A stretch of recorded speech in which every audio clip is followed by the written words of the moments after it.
Access Hampton and Harris with Bobby Roquemore, where the world of sports meets the mic and the hammer of the law.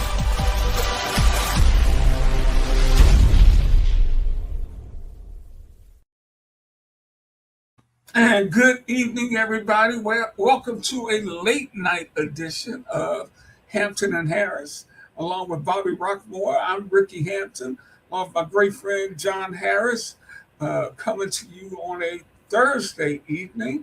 Round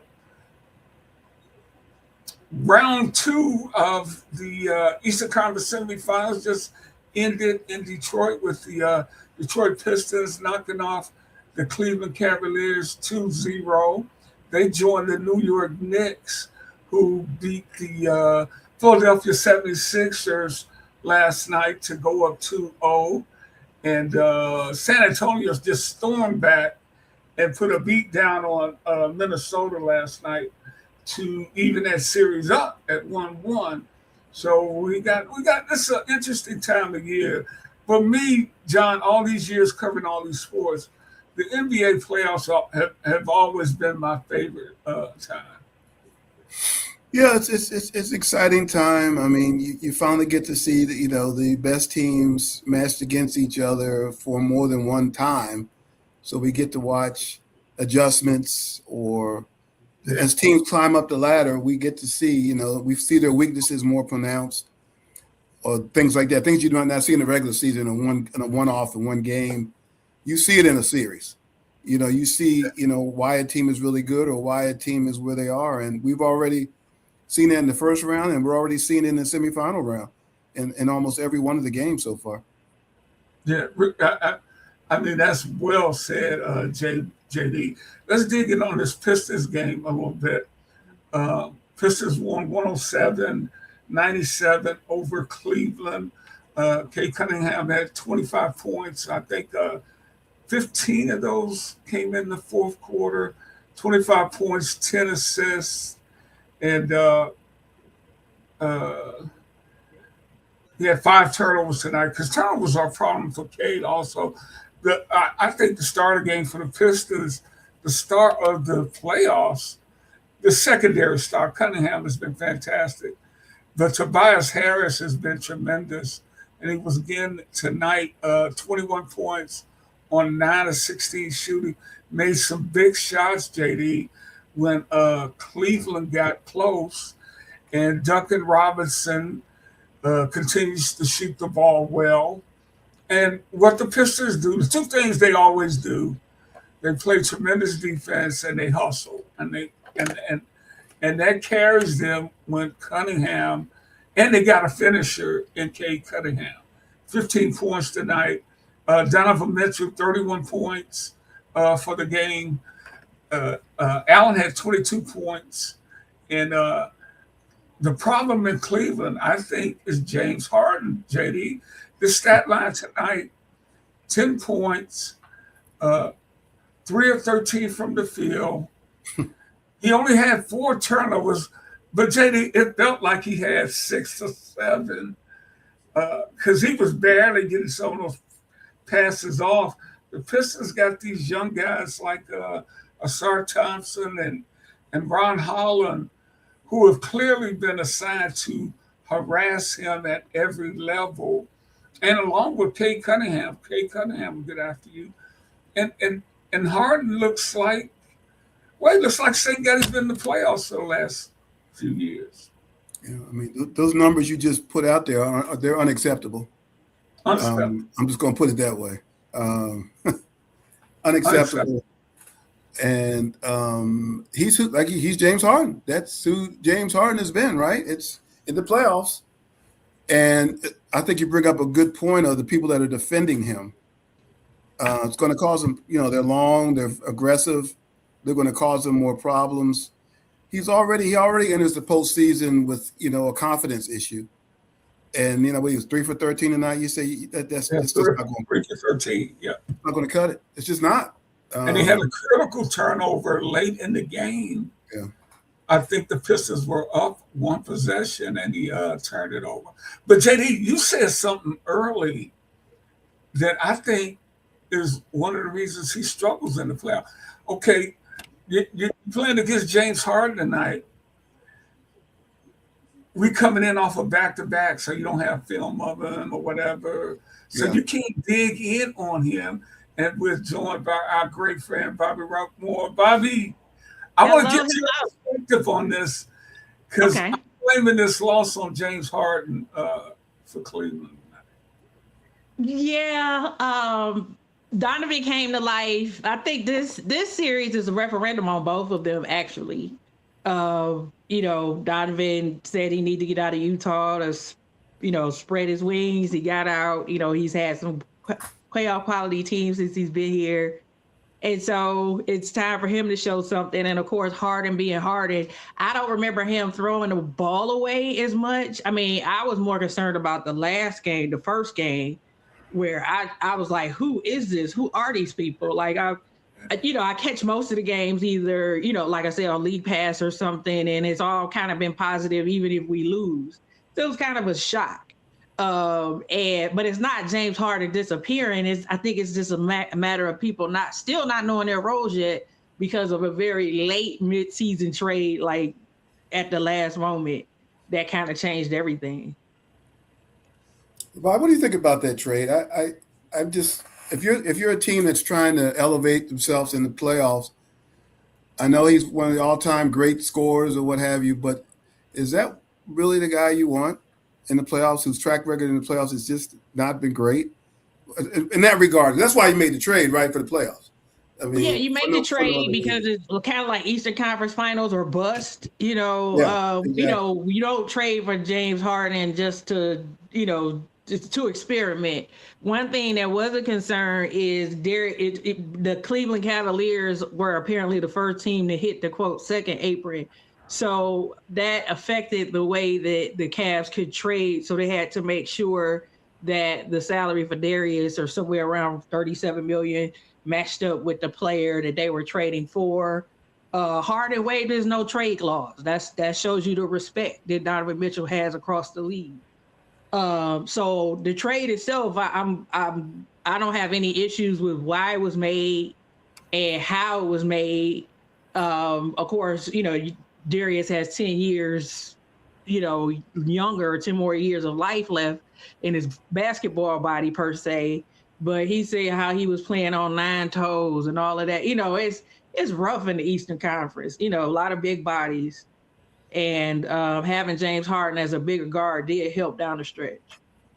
What do you see happening regarding this trade? You said, the bust, conference finals, a bust. What do you see happening if they get knocked out in this round? Do they blow things up? Do they bring it back and do it over again next year? What do you say? Run it back. Yeah, I say run it back one more year. That's what I've been, telling friends privately and stuff. Some people wanted Kenny's head on a platter if the Cavaliers didn't get out of the first round, earlier, what was it, Sunday?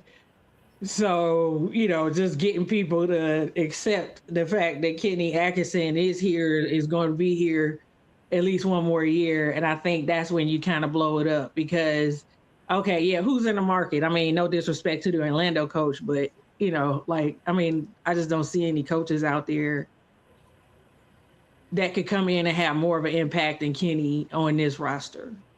Okay, so speaking on that, now this is a series where I'm sure Clevelandites are watching because the coach for Detroit used to be the coach for Cleveland. So that's an interesting dynamic too, right? Oh, yeah. I mean, it was a nice firing, as in like it wasn't anything demeaning. As a matter of fact, Dan Gilbert wrote him a nice letter on the way out kind of deal. It was just kind of like, NBA is a superstar-driven league. It's either you or the superstar, the coach. And, of course, the coach is going to go. I'm just glad Detroit had the vision. So I credit more Detroit for having the vision to have him Monty Williams is a great coach in his own right, but he's probably more suited for veterans. And JB showed that he can get, the best out of young players like Darius Garland, make us an attractive trade target, make the Cavs an attractive trade target, et cetera, post LeBron. That's all I say is like LeBron and post LeBron. So we are relevant again post LeBron, thanks to JB Bickerstaff. You know, yeah. I'm sorry, Bobby, but I just wanted to hop on that. That's a great point you made about JB and his ability to get the most out of players, because there's a lot of guys on this roster on that team that lost 14, that only won 14 games 2 years ago. But and because of that, because I think the Pistons do not play smart basketball. And I think they're very inexperienced. They make bad fouls. They play so hard that they don't know how to kind of reel it in. So that's why I do not think this series is over. And I think if Cleveland plays Schroeder more than Harding, that Schroeder had 15 points tonight in 20 minutes. Harding had 10 points in 36 minutes. He played 36 minutes. Donovan played 37. Detroit's a bad matchup with the athleticism of Thompson and Holland on him. I think. But hey, keep running the old man out there. I mean, yeah. I mean, it had, it's one of those things where, it sent a message to everybody, sent a message to the league, it sent a message to the team, because they had always been raised up as the core four. But, we will bust this thing up if we have to. That's my opinion on it. If there were just so few options for a trade, I'm amazed that they even found a trade partner. Yeah. Well, we got that one. We got OKC and LA going on right now, and we'll get out of here in time to watch most. Maybe the second half of that. I don't see much happen. I don't think if LA wins a game in this series, guys, I'd be surprised. They might get one at home, but they are doomed. I think the whole league is doomed with this OKC team. I think they're phenomenal. Yeah. And as Williams, he hasn't even played, has he? Who's that? He was playing the first round for OKC. Who? Williams. One of the players He played the first two games. He played the first 2 games. He's probably the second best player, man. He played the first 2 games. Yeah, that's how good they are. I'm saying that's what I'm thinking. If I was them, consider still saying they're going to win this series, I would hold them out to the next round. So that's a hamstring. If it goes again, then he's done. Yeah. Yeah. They need him. They need him if they go up against San Antonio. They need him. And we got the other semifinal in the East going on. Last night, Cleveland beat Philly, and man, I was looking forward to that game. New York. Damn, if I didn't find out that Joel Embiid was not going to play. I'm like, damn, bro. Yeah. I mean, when he's there, he's electric. I mean, but he was there for that game 6 or whatever, was it 6 or 7 versus Boston. I mean, that was phenomenal. It's the type of urgency that I would have expected Harden and Mitchell to have. He played with that. But, sadly, it's always kind of touch and go with him. And so, New York's up 2-0. Yeah, I mean, how long can you keep playing this game with him? I mean, he's going to do the same thing. He's a great talent. We all know this. How many times have we said he's a great talent? We know he's a great talent, but he can't stay healthy. He's not going to stay healthy. So you just keep hanging him on for another 2-3 years. I don't get it. I don't. You're just teasing the fans. It's work, and until you do that, until you make a decision, you got great young guards.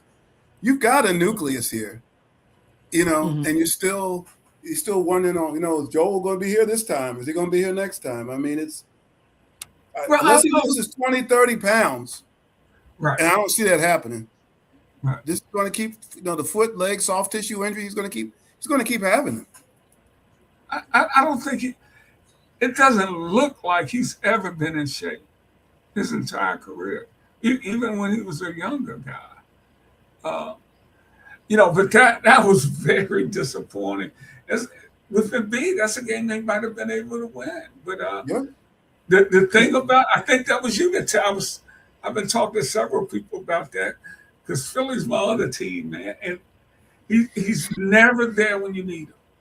No, I mean, it's just it is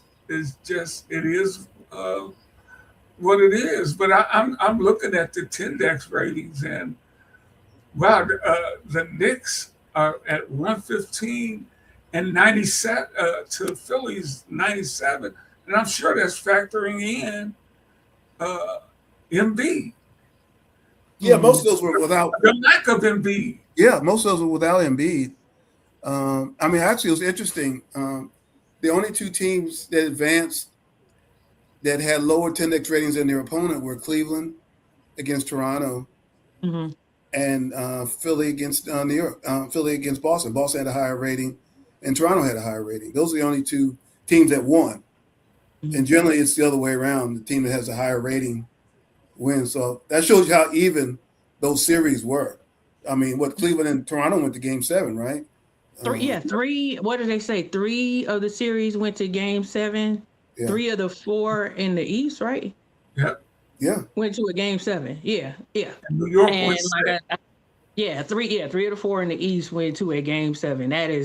That's like 90s level type stuff that I hadn't seen in the logs. Yeah. So I mean, so that's good for the game. And again, I think I probably said this last week too, with all the tanking, it was hard to see how good the bottom or the middle of the pack teams were, right after 4, but right, from 4 or 5, from 5 to 10, because the 11 to 15 out of things that maybe we could have seen, these teams are really, really good, actually. And so it's been a fun playoff, but yeah, the Cavs are getting exposed in ways I just didn't anticipate. But, but as far as just real quick with the Philly thing, I wanted to get this in. Now, not that this is representative of everyone in Philadelphia, but one of my ex-coworkers, just like I'm from Cleveland, he's from Philly. That's the first thing when you see him, kind of got, so we instantly got along. And so I was like, wow, man, look at, the game. And he was like, that Embiid, he's such a hard worker. This isn't that. So what I'm trying to say is, I think the Philly fans, because I think you were ready, hoodwink the fans or trick the fans. I think the fans are behind it. Oh, yeah, he's a great guy, man. And Rick and I have had this conversation many times. I mean, I grew up in Philly. I was at one time a devout Sixers fan. And I think back to Charles Barkley. At one time, you gave up. You didn't miss that part, right? And Charles Barkley, when I worked in Lexington, Kentucky, I saw him at Auburn. He was just huge. He was 300 pounds, but he was an unbelievable athlete. And his first couple of years in the NBA, he was big. He was huge. And I guess it was Moses Malone, Dr. J. There was his teammates. They stayed on him. And he transformed his body and just became – he would have always been a talented player. But guess what? He wouldn't have played as long because of his body. He would have had injuries like Embiid because of his size. And he slimmed down and became this phenomenal player. He had the dedication to do it. I don't know if Embiid has ever had that dedication to do it. He doesn't, in a sense, he doesn't have to. He puts up the numbers, right? So why do I need to, lose 20, 30 pounds or just do a better job? That's a good point. I don't know how he's looking at that. But to me, for him at this point of his career, if he doesn't do that, I don't think those injuries are going to go away. I don't see it changing. His body, he's huge, and the injuries that he sustains, they're those same type of injuries over and over and over again. Right. Until the appendicitis, that was pretty unique. Oh yeah, that was that's a real, But I know what you're saying, the soft tissue type stuff. Some people are just unlucky. Some people are just unlucky. I think some people are just unlucky. Yeah. Did Michael Jordan ever get appendicitis during the playoffs? I mean, Some people just unlucky. I mean, that's what I'm saying. But he had food poisoning or that one time Right. next year or something like that. Yeah. But I know what you're saying. But I mean, but that's just, that's what I'm saying. That's a legit. Not saying the other injuries aren't legitimate, but that's the real, scary stuff because it just happened. When's the last time he played a whole season without an injury or out missing significant time? I don't think he ever has. Ever? I mean, I don't know. I don't remember at Kansas. I don't know. At Kansas, he didn't at Kansas. I think he only played 1 year in college. I think he was only there 1 year. One or two, I forget. Yeah, but it wasn't long. But 1 or 2. Yeah. And he was hurt at Kansas. And you talk about his luck in the Boston game. He got just run into a couple of times. Oh yeah. You remember that? I'm like, damn. He knocked knees with somebody. Yeah. Yeah, this brother can't catch a break. No, he can't. But we'll see because New York has to go to Philly. I don't think that's going to be easy. No, especially if they can get Embiid back. Detroit's got to go to Cleveland. I don't think that's going to be easy. No, yeah, that environment is out. Yeah, we just figure out a win on the road. Has to go to Minneapolis. And now they got to go get one, right? Yeah. They got to go get one. And everybody's just, including me, just saying, hey, it's going to be OKC and San Antonio. But Minnesota, man, if they get another one, let's watch out. I'd be shocked if San Antonio went up and won both games in Minnesota. Right. I would be shocked. That's another environment that's not easy to play in. Yeah. This has all the makings of a 7-game series. I'll be honest with you. Mm-hmm. Yeah. I mean, I think San Antonio played a great game, and you'll see that in the playoffs. Then everything just started rolling. All the shots started going. I don't know what was going on with Minnesota last night. They were fumbling the ball. I don't know if they had just mailed it in. Hey, we won on one game. I hope that's not what their mindset was. Mm-hmm. Because to me, that was the game where you really would have pushed San Antonio. If you had really pressured them and pushed them in that game, it would have really been interesting to see how they responded. But they got off to a really good start. Minnesota just never got into it. And then we lost JD. And let me just welcome everybody in. Hopefully he'll come back. You're watching Hampton and Harris. I see Bobby, people are tuning in. I guess the second game must be getting out of hand. I know. So they're tuning in and talk and checking us out. Please send us your questions and comments. What do you think is going to be the talk in Cleveland tomorrow, Bobby, regarding the Cavs? Oh boy, I mean the morning radio folks. Boy, it's going to be interesting. It's going to be a lot of yelling, a lot of raised voices, a lot of where we were at the end of game, heading into the weekend, game 5, game 6, or whatever that was. They have to win this, and it's just that we just didn't look good losing. Sometimes you lose; it happens. But talk the about way bad luck. the Cavaliers look, that's the issue. That's what people are going to be talking about tomorrow. Like you were pointing out. And the headlines, anything with the Guardians, I believe the Guardians won. Yay. And they're coming back home tomorrow for Friday fireworks. So that's always a good thing. And if anything breaks with the Browns, somebody will be on it. That is what Cleveland will be talking about this weekend. Yeah. And the weather, of course, that's a never fail topic. Absolutely. And hey, I see you out there. You got any questions and comments? How do you think the playoffs are going? You got the comment box there. You got a question for John or Bobby or myself? Be glad to try to answer it. JD, what are you thinking about as we head into the weekend set of games? These are where they really establish themselves. I mean, can New York just finish off the Sixers before Embiid is able to get back and not have to worry about the big fella. That's where they really establish, and that's where teams, when you really start to see who are the teams to watch. Same with Detroit. They could go to Cleveland and lose both of those games, or they could go to Cleveland and really drop the hammer. So it's going to tell you a lot about especially Detroit, I think, which is the number one seed in the East. They fought through the series, beat Orlando. They've gotten off to a good start against Cleveland, but now we're going to see if they're really able to elevate it to be the team that could come out of the East. So, so the teams that are up 2-0, it's going to be interesting to see how they play with that. I'm still just fascinated by San Antonio. I guess I'm just old fashioned.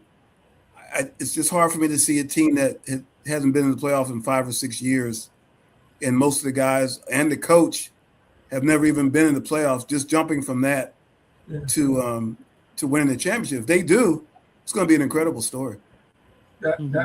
That's a big jump, and the only reason you really even consider it, they have a generational player that we had never seen before. But I think it's going to be tough for them now after Minnesota. Watching Minnesota beat them, Minnesota feels like, because Gobert can handle him. I mean, Wemby's going to get him, but Gobert's 4-time Defensive Player of the Year. Yeah.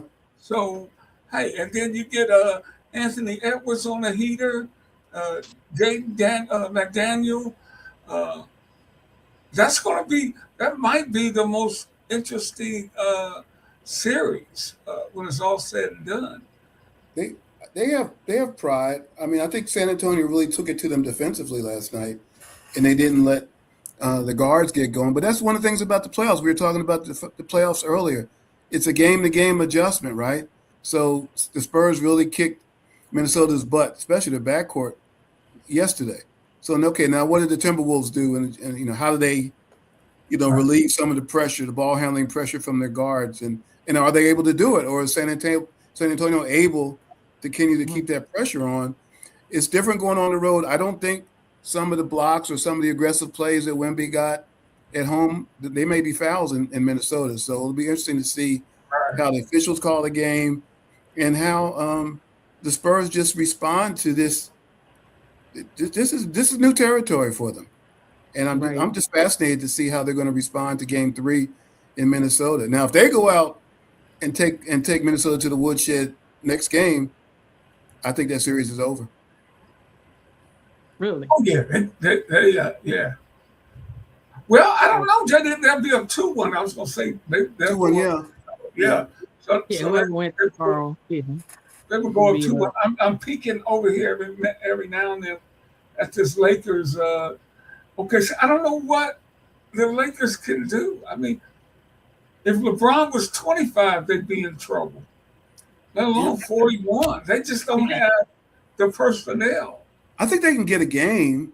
I just don't if LeBron could play the way he played in Game 1 for 4 or 5 games. I just don't think he can do it anymore. And that's the problem. And other players are not stepping up enough. Can they play that way that's the thing. You got to play at that level for 4 or 5 games, right? The whole team. You can't just be one game. Even if the Lakers win this game tonight and everybody will go crazy, it's just one game. Now, can you sustain it? Can you take it to the next game and keep it at that level again and do it again and then do it again? And that's the thing and that's the playoffs, right? Right. And as the rounds get deeper, you don't have these 3-4 day breaks in between. Like the first round is dragged out like a whole month, it seems like. Now it's every other day. Yep. This is it. Like you just said. You gotta bring it every night. Like and be ready to bring it in 48 more hours. Less than 40. I'm sorry, Bob. I didn't mean to cut you off. No problem. Yeah, no, that's all. That's all I had to say. You just got to keep bringing it.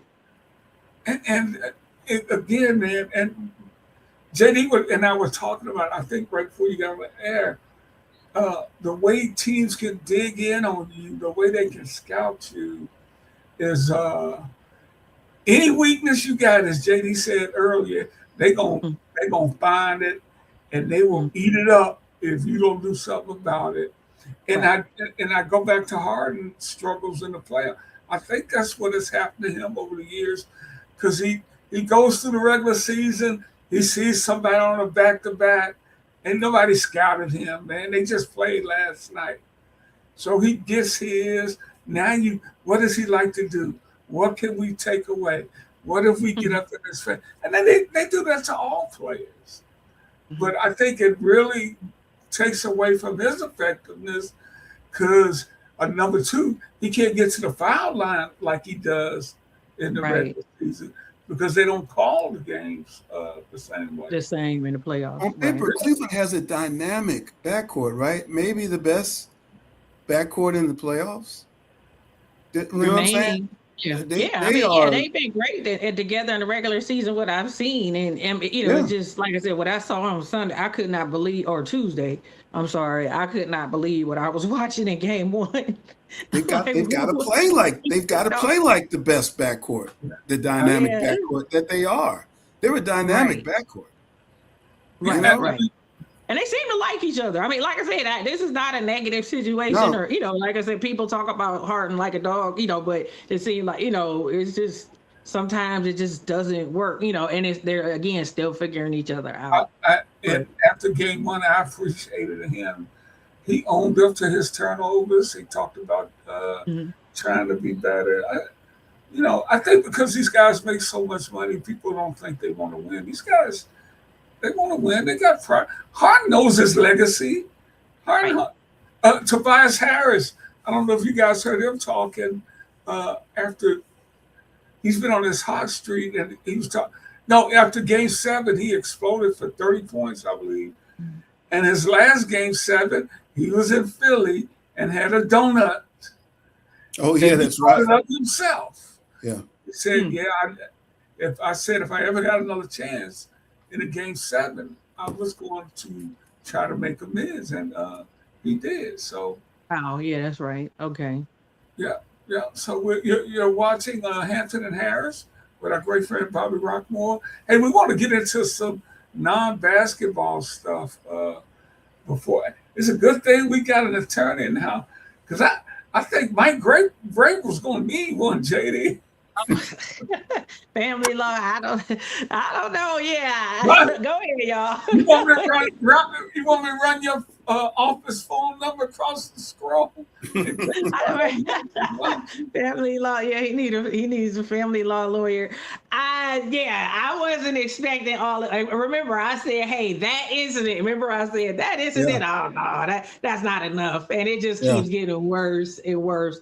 But that's disappointing how they kind of breached the trust of of Mike Vrabel by showing that picture of them at a private resort. But money is money, this world, there's no honor among thieves, I guess, so. Let me tell you something, Bobby, if that photo was the worst of it, they'd be okay right now, because it's getting worse. And the video I saw today, to me, just took it to a whole new level of in Tennessee, when they were in Tennessee. Right. She was 7 months pregnant, and they were on a boat ride together, and we're watching it. We're watching him walk to the boat, and her stomach is all the way out to here, and he's together. And I'm like, wait a minute. They're married. She's pregnant with, I'm assuming, her husband's son. Maybe not, but what we've been hearing. Because I'm like, wait a minute. If I'm Mike Vrabel at that point, wait a minute, whose son is this right here that I'm walking with you on the boat and you're 7 months pregnant? Is this our son or his son? Because most guys are not going on that boat with her pregnant with the other guy's son. I'm just speaking as a man. I'll tell you that right now. Right. So just now you've opened the door up for all kind of crazy. The kid's name is Michael. I mean, come on. Really, it's not real, right? This is a dream. This can't be real, right? This can't be real. Let me see if I can get this up here. Come on. This is yeah, I mean, it's getting bad, but I mean, ultimately, I guess I read in one of the, I guess SI or one of the, major sites that he kind of has lost some of his swag, like I said, like, I mean, because nothing's wrong. There's nothing illegal about it, No. but No. it's just, it's just a bad look. And I guess he built his bravado on that. And it's affecting. Here's yeah. Maybe I'm trying to get the video here. And the memes coming out are really bad. I'm not even going to get into them. I'll let our viewers and everybody else check them out on their own, but they're not good at all. And they're going to get worse. I can't get this video to go. Yeah, I mean, it's amazing. Like, I mean, it was bottled up this long, I guess. That's the shock to me, like from the very first video, the picture and before she was married, but he was married. It must have been 2020 season. And then, it's just like, gosh. They're like 2019, I believe, right? Yeah. But what I want to know, guys, does he keep his job as a head coach of the New England Patriots? Bobby, he probably has some kind of moral clause, right? I guess a personal conduct policy, that's just taking it too far. Personal conduct, conduct, I guess, is not morals. So, I mean, unless it was like, I just don't know if that rises to it. Maybe he'll voluntarily take something, but if everybody, I mean, because they all cheat, all men cheat. I'm just saying, like, men. Wait a minute now. Hold up. Did she just say that? Yeah. Did she say what I heard she said? Not athletes, men Rick, who are not athletes and coaches. Okay, I apologize. All men, regardless, have a propensity. My point is, regardless of income level. So that's what I mean by all. All income level men, that's what I meant by that. It's not specific to. I got you. It's like not out of the ordinary conduct. We just teasing you, by. We teasing you. Yeah, I know, but it's a good question. I mean, like I said, it takes away some of his bravado, but they better win. And then Drake May got this bum ankle or whatever, or something's going on with that, or one of them guys, Bo Nix. I'm sorry, maybe that's who it is. I'm just, I'm just saying it's something weird going on with one of those players. Well, my thing is, hey, if he was Joe Johnson on the street, that'd be between him and his wife. But he represents the New England Patriots and the National Football League. So it's going to be interesting.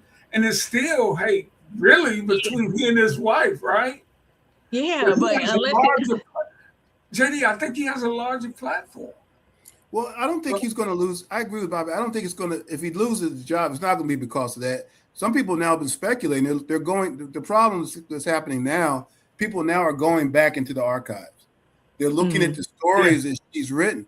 She wrote a story when they were in Tennessee about Julio Jones and a trade that eventually took place. But her writing was that, I guess people are speculating now that she was trying to help Vrabel out by saying, okay, he was going to be a first round pick, maybe scaring people away. Yeah. And Tennessee traded for him for a second round pick. So now people are starting to speculate, wait a minute now. The same thing just happened in Philly with A.J. Brown. She wrote a lot of stories about A.J. Brown and supposedly would maybe knock his asking price down. And guess who's involved in the A.J. Brown trade? New England. So now people are saying, okay, hold on now. Let's go back and look at some more of her work. Now, now if you're affecting other teams, because Atlanta's like, wait a minute, we were supposed to get a first round pick for him. We got a second round pick. So now you might get the league more involved from that. As far as the moral thing, if he loses, I don't think it's going to be behind that. I think it would actually be something that now people are starting to look at, the integrity, whatever, the NFL, and what that relationship, what impact that had on that, not what he was doing outside of his marriage. Right. Yeah, because that's a good point, JD. Because I'm not going to question another man's choices in his relationships. So that, but it's not a good off season for Mike Vrabel and the Patriots. Imagine his wife seeing that video I just described. Oh man! Think about what thing was she? No, this woman. I mean, she is visibly pregnant, and they signed out for the day. So both of this, I'll tell you what, TMZ, boy, they should be winning some Pulitzers because they got the photos of the signatures that they signed. They had to sign out to get on the boat. They got pictures of both of their signatures. Now they have her walking together to the boat, and she's obviously pregnant. I mean, just think about what his wife and her husband are thinking, seeing that. Then they spent the day together on the boat. That's just incredible to me. It's been a rough off season for married football coaches. You look at Sharon Moore, University of Michigan. My man Tucker down the road at Michigan State. That's great. Yeah. Tucker happened 2 years ago now. So yeah, man. Let's keep our eye on that one to see how the league handles that. Because we all know the league is going to protect that shield at all costs. If there's any way, if it looks like any damage coming to that shield, somebody's going to pay for that. Well, he'll get tossed under the bus if that's what it comes to. Yeah. I mean, it sounds like she's ready to talk. That's what they keep saying. She's ready to talk and tell her side or something like that.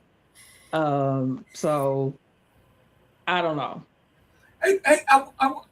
We're gonna get out of here a little early so we can watch the second game. But JD, does Tendex do Player of the Years like a MVP? Does it? Well, I mean, it does the rating. I mean, you have to. You know, I did the regular season ratings. I mean, the top 3 were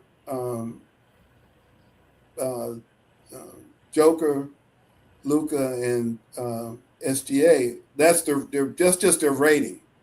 Now, if you want to factor in other things as well, you know, team record, that type of thing. But those are the top 3 players. That wouldn't be my vote, but that's what Tendex says. Now, you can take that and factor in other. You take that, mix it up in the pot, and then put your other variables in there and then come up with your MVP. But just from a performance standpoint, those are the top 3 for the whole regular season. Do you remember what SGA was on that? Yeah, he was 3.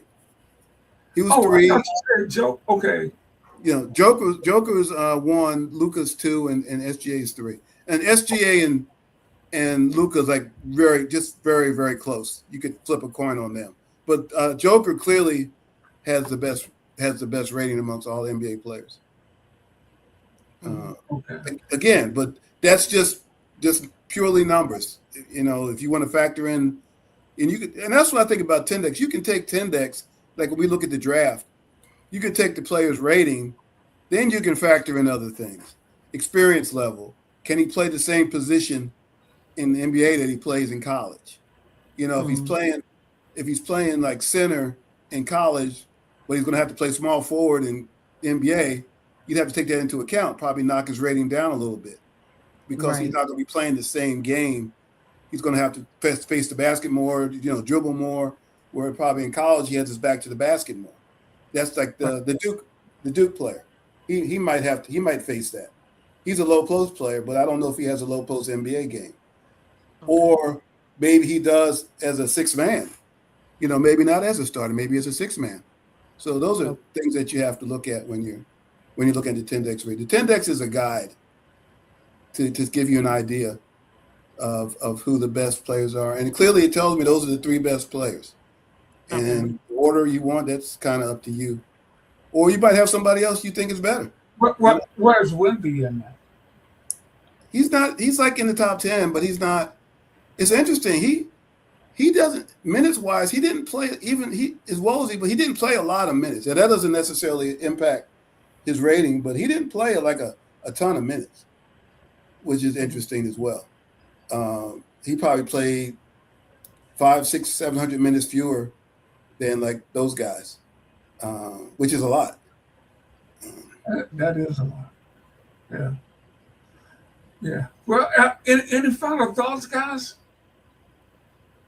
I'm praying for the Rabels and the Rossini family, and I'm going to enjoy the playoffs.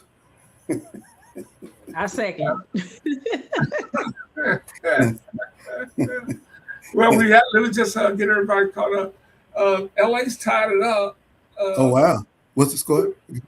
3 minutes to go in the half, so we're getting the halftime.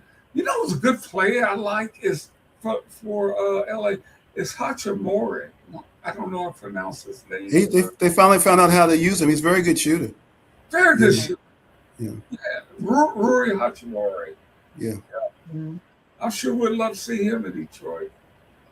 Is he free agent? Anyway, man, now go ahead, JD. Is he a free agent? Maybe you can get him. I don't know. I'm not sure. I'm not sure. I just every time I see him to watch him, he's making shots. Money talks. Money talks, man. Yeah. Absolutely. Well, let's get out of here, guys, and go watch some basketball. We'll be back next week, next Thursday. Hey, I saw you guys tuning in. Check us out. We're usually here at 9 o'clock on Thursdays. If there's a good game on, we may come on after the first game. But hopefully we'll get some series that go deep, Bobby. Yeah. I think we'll get a couple of 7-game series. Out of the semis, at least one in the East at this point. Well, we're going to get out of here from my great friend, Bobby Rockmore and John Harris. I'm Rick Hampton. Peace. Take care, everybody. Yeah. Chai.